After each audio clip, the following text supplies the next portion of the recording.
ಸಂಸಾರ ನೆತ್ತಿ ನೀನೋಗರಿಯೇ ತಮ್ಮ ಕಣ್ಣ ಮುಚ್ಚಿ ಮಣ್ಣ ಮೋಗೆ ಯಾಕೆ ಬಡ್ಡಾಡಿ ತಮ್ಮ ಯಾಕೆ ಬಡ್ಡಾಡಿ ತಮ್ಮ ಮಾಯನೇತಿ ಸಂಸಾರ ನೆತ್ತಿ ನೀನೋಗರಿಯೇ ತಮ್ಮ ಕಣ್ಣ ಮುಚ್ಚಿ ಮಣ್ಣ ಮೋಗೆ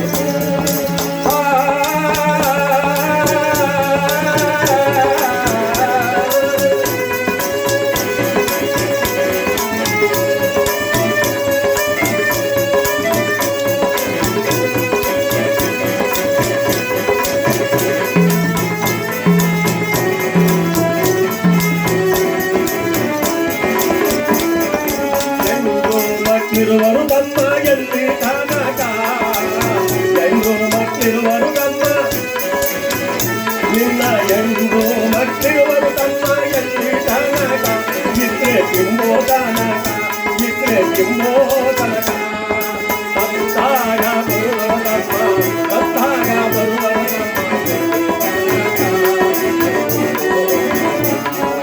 ಸತ್ತಾಗ ಬರುವ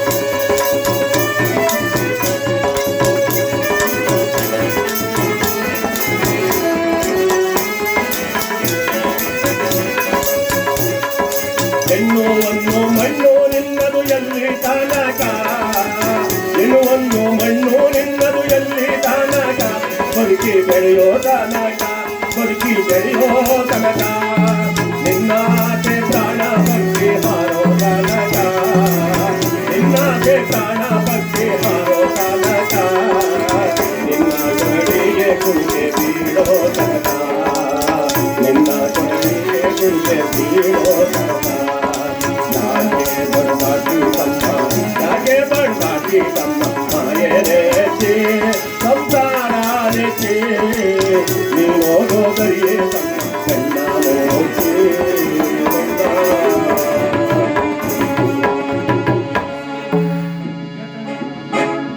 ಹೇ ಮಾನವ, ಇವರೆಲ್ಲರೂ ಕೂಡ ನಿನಗೆ ಎಲ್ಲಿನವರೆಗೆ ಬರುತ್ತಾರೆ ಅಂದರೆ ಮಣ್ಣಿಗೋ ಬೆಂಕಿಗೋ ಹಾಕೋ ತನಕ ಮಾತ್ರ ಅವರು ಸಾಧ್ಯ.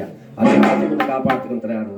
ಮನುಷ್ಯ ತಾನು ಮಾಡಿದ ಧರ್ಮ, ತಾನು ಮಾಡಿದ ಪರೋಪಕಾರ, ತಾನು ಕಟ್ಟಿಸಿದ ದೇವಸ್ಥಾನ, ಕಟ್ಟಿದ ಕೆರೆಗಳು, ನೀನು ಉಳಿಸಿದಂತ ಹೆಸರು ಮಾತ್ರ ಬರುತ್ತೆ. ಉಸಿರು ಹೋದರೂ ಕೂಡ ಮನುಷ್ಯನಿಗೆ ಹೆಸರು ಇರಬೇಕು. ಅಂತಹ ಹೆಸರನ್ನು ನೀನು ಉಳಿಸ್ಕೋ.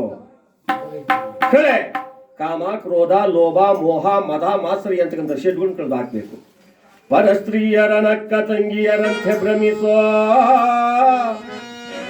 ಪರರ ಸೊತ್ತನ ಮಣ್ಣಿನ ಗೆಡ್ಡೆ ಎಂದಲ್ಲಿ ನೋಡೋ.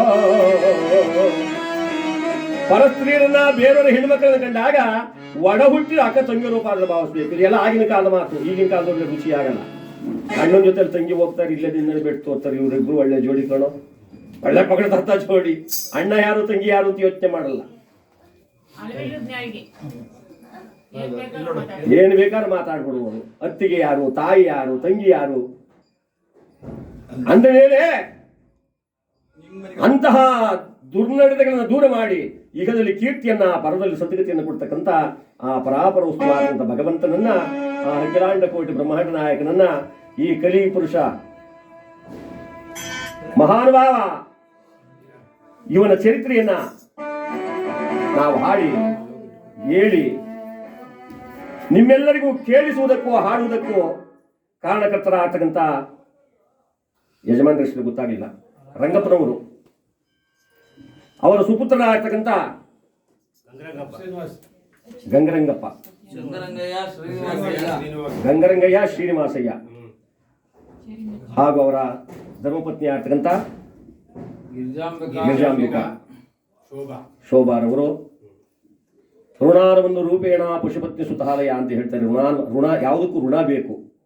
ಒಂದು ಮಕ್ಕಳು ಪಡಿಬೇಕಾಗಲಿ, ಒಂದು ಮನೆ ಕಟ್ಟಬೇಕಾಗಲಿ, ಒಂದು ಹಸು ಕಟ್ಟಬೇಕಾಗಲಿ, ಬೇಕಾದಷ್ಟು ದುಡ್ಡನ್ನ ಗಂಟಿಟ್ಟಿಟ್ಕೊಂಡಿದ್ರು ಕೂಡ ಅವನ ಮನೆ ಕಟ್ಟಬೇಕಾದಷ್ಟು ಸುಲಭ ಆಗಲ್ಲ.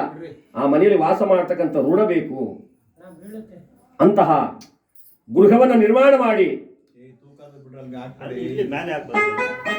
ಅದರ ನಿಮಿತ್ತವಾಗಿ ಇಲ್ಲಿ ಆ ಕಲಿಪುರುಷನ ಚರಿತ್ರೆಯನ್ನ, ಆ ಮಹಾನುಭಾವನ ಆಗ್ತಕ್ಕಂಥ ಆ ಛಾಯಾತನೆಯನ ಕಥೆಯನ್ನ ಇಲ್ಲಿ ಮಾಡಬೇಕು ಅಂತ ನಮ್ಮನ್ನೆಲ್ಲ ಬಹಳ ದೂರದಿಂದ ಬರಮಾಡಿಕೊಂಡಿದ್ದಾರೆ. ನಿಮ್ಮೆಲ್ಲರಿಗೂ ಕೂಡ ಆ ಭಗವಂತ ಆಯುರ ಆರೋಗ್ಯ ಆಯುಷ್ ಭಾಗ್ಯವನ್ನು ಕೊಡ್ಲಿ. ಇಲ್ಲಿ ಕಾರ್ಯಕರ್ತರಾಗತಕ್ಕಂಥ ಅವರಿಗೆ ಈ ಮನೆಯಲ್ಲಿ ಸುಖ ಶಾಂತಿ ನೆಮ್ಮದಿಯನ್ನು ಕೊಡ್ಲಿ ಅಂತ ಹೇಳಿ ಆ ಗುಡ್ಡದ ರಂಗನಾಥ ಸ್ವಾಮಿಯನ್ನು ಸ್ಮರಣೆ ಮಾಡಿಕೊಂಡು ಮುಂದೆ ಕಥಾಭಾಗದ ಕಡೆ ಹೋಗೋಣ. ಯಾಕೆಂದ್ರೆ ಯಾವ ಕಥೆಯನ್ನು ಮಾಡಲು ಕೂಡ ಮೊದಲು ಮನೆ ದೇವರನ್ನು ಪೂಜೆ ಮಾಡುವಂತ ಹೇಳ್ತಾರೆ. ಗುಡ್ಡದ ರಂಗಯ್ಯ ಬಾರಯ್ಯ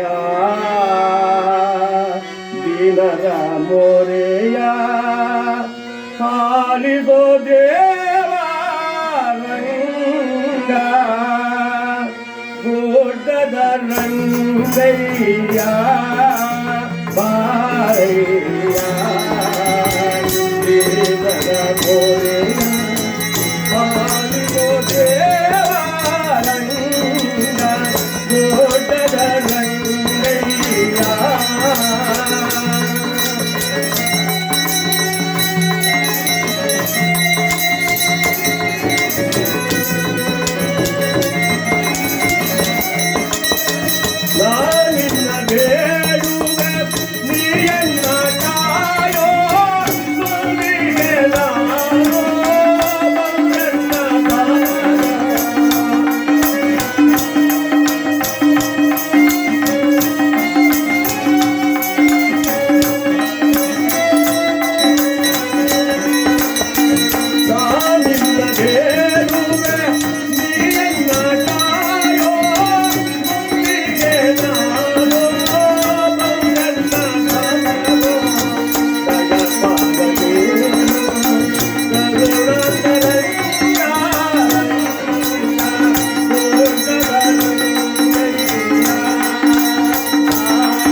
ಗುಡ್ಡದ ರಂಗನಾಥ ಸ್ವಾಮಿಯ ಬಾರಕ್ಕೆ ಗೋವಿಂದ, ಭಕ್ತರುದ್ಧಾರ ಮಾಡು ಗೋವಿಂದ, ಶನಿದೇವರ ಬಾರಕ್ಕೆ ಗೋವಿಂದ, ಜಯ ನಮ ಪಾರ್ವತಿ ಪದಯೇ ಹರ.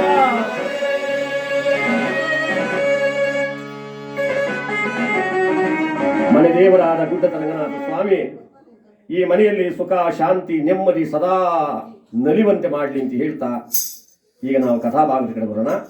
ಯಾವ ಕಥೆಯನ್ನು ಆಚರಣೆ ಮಾಡಬಹುದು ಇವತ್ತು?